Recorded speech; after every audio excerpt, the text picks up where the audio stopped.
Yo guys, what is going on? Back with another deck profile. I'm super excited to give you guys this one. This is my yellow deck for the English 1.0 format. Lots of fun with this deck. Awesome cards like Seraphimon and Kentorismon. Just a lot of shenanigans with the security attack reduction, with the DP reduction, and with the recovery from cards like SlashAngemon and Seraphimon. So a very versatile deck, a very fun deck, and lots of people are sleeping on yellow, man. We're hearing a lot about Omnimon Red and Blue.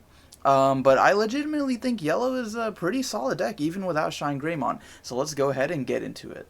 Alright, for the first rookie, I am playing for Tinkermon. Tinkermon is great just because she synergizes so well with Petermon, who I will get to in a second. But aside from that, she doesn't have any inherited effects, which is kind of unfortunate. But you are mainly just playing her to get that spamming ability. Now, we got the two best rookies, I think. With their inherited effects, we got 4 Labramon and 4 Patamon. I'm very glad we actually got these in 1.0 and not 1.5, even though we're not getting SlashAngemon until the next English box release. But Labramon is just fantastic because you get to draw a card anytime a Digimon has its DP reduced to 0, and even if multiple Digimon simultaneously have their DP reduced to 0, you actually get to draw one for each Digimon. Now, I don't think you can actually pull that off in this deck specifically. Actually, no, Mistymon. That would work with Mistymon. But yeah, Labramon just solid overall, and then Patamon, kind of the same idea. You're just getting advantage off of DP reduction, and anytime you reduce your opponent's DP to 0, one of their Digimon to 0, you get to gain 1 memory, so that is always nice. And then just lastly, we got 2 Salamon, just because it is a nice 2 cost to play, and helps with consistency. So for the champions, let's go ahead and get into. We got 4 Unimon, of course, just your standard blocker. The only blocker for yellow, I think, actually. So you just got to play 4 of him, essential in every yellow strategy. And then 4 Petermon. Petermon is awesome because if you have him in your hand, you can either Digivolve him for 2, or if you want to play him straight up for a 5 cost, you get to revive a Tinkermon from your trash, or play one from your hand without actually paying its cost. So it's awesome. You get 2 Digimon for the price of 1, and it only a 5 cost. Which is, it's not cheap, but it's not bad for getting 2 Digimon on field. So then the last champion we got here, honorary rookie, we got 4 Repamon. Repamon is so good because it is a champion with the play cost of a rookie. A lot of times if you do have TK set up, you can get out an ultimate, no problem with him. Just an overall solid card, and definitely want to max out on him.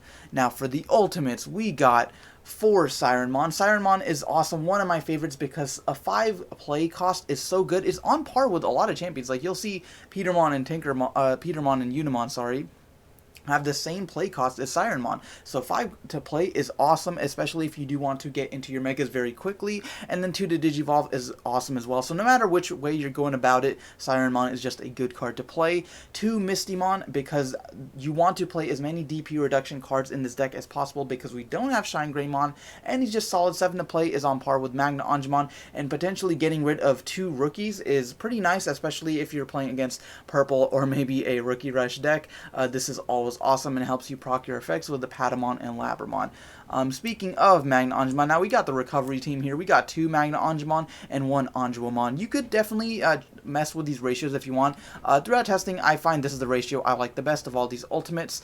These guys are essential because they help you set up for your mega plays. SlashAngemon, you typically always want to play him, hence why I'm only running 2.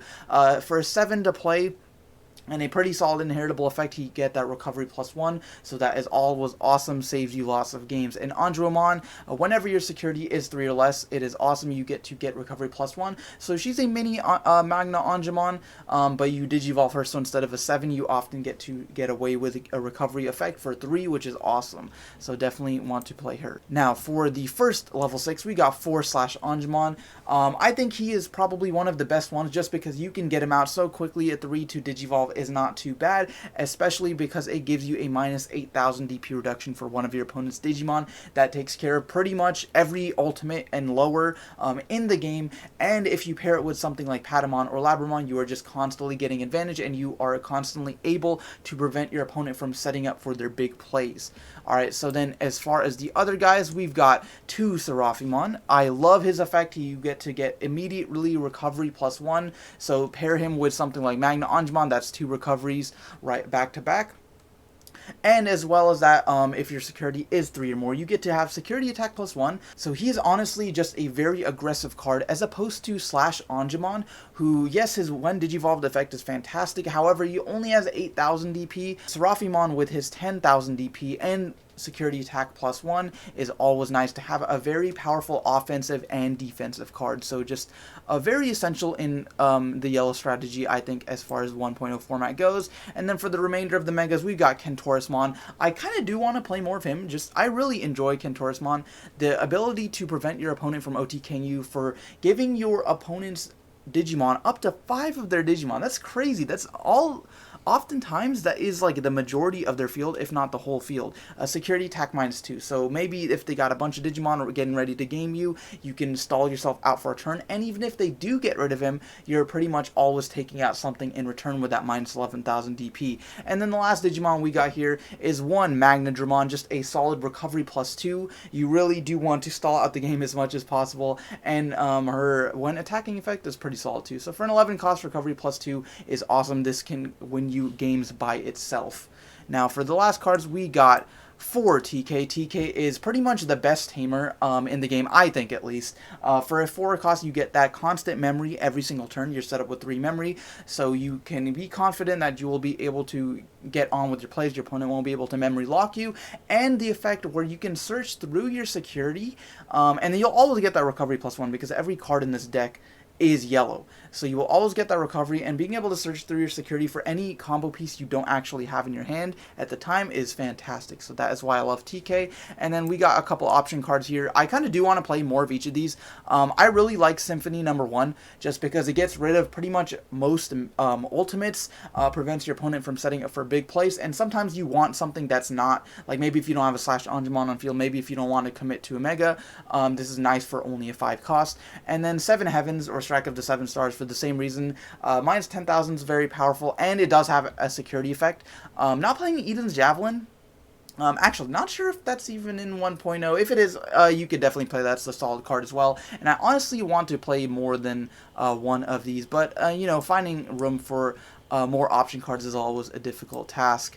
So, lastly, for the eggs, we've got 4 Cupimon. I believe these are the only 2 eggs we have. Actually, this is from the starter deck Tokomon.